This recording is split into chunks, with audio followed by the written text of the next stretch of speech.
精裝修嘅別墅，即係有啲老細咧，真係又想揾別墅，又唔想裝修嘅呢一套咧好啱嘅。中空大客廳，整個挑高咧6米幾，好闊綽，全新嘅，即見即所得。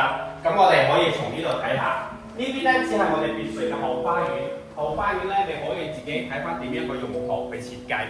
呢個位置咧屬於我哋中山三鄉正中心位置，相對嚟講呢個位置咧配套比較方便啦。咁食飲玩樂都 OK 嘅，攝影師可以行到呢度咁樣望下整體個外觀。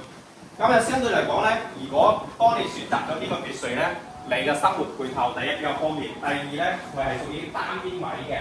單邊位嘅好處，你利用個空間係好大嘅，睇翻你後期嘅自己嘅情況。咁整體嘅都係全新打造過。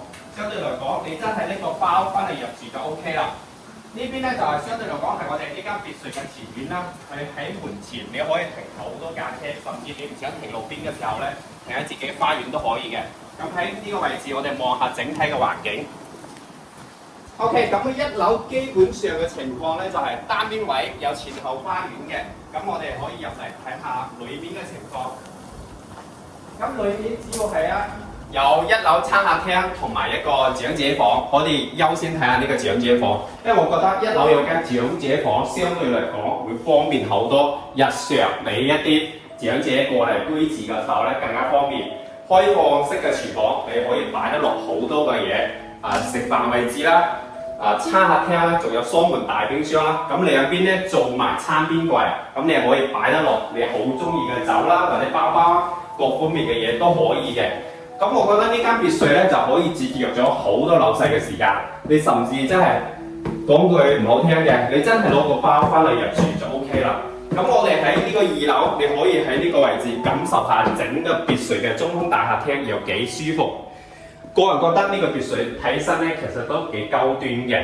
2樓主要係做2間房去感受下，主要係2間房，咁有啲櫃可以擺得落好多嘢嘅。咁整個別墅咧做咗4間房，3個洗手間。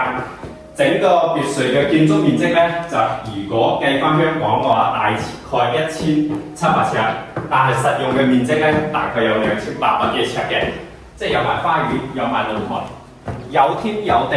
而且呢個位置，如果我哋一啲香港朋友翻香港嘅話，喺旁邊有雅居樂車站，你可以坐粵港巴士直接翻香港。甚至如果你話揸車嘅話，喺香港過嚟大概個半鐘左右就 OK 啦。呢度翻去香港僅需要30分鐘左右。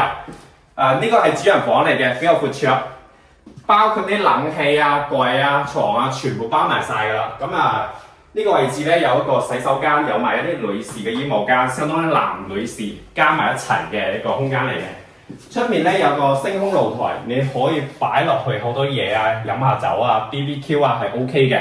咁如果有啲老細想揾別墅又唔得閒裝修嘅，呢個只不過係其中一個別墅咋。咁咧，我哋手頭上咧有好多可以睇嘅別墅啦，中山、珠海、江門都冇問題嘅。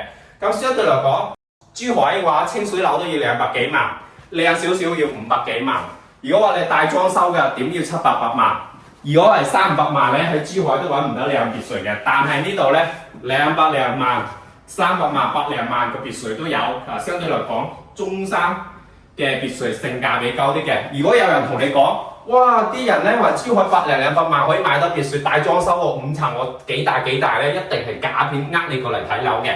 但係如果你話想揾啲真別墅咧，可以約我問下我攞啲資料俾你參考下。OK， 今期咧就到呢度，有興趣嘅可以點翻個讚。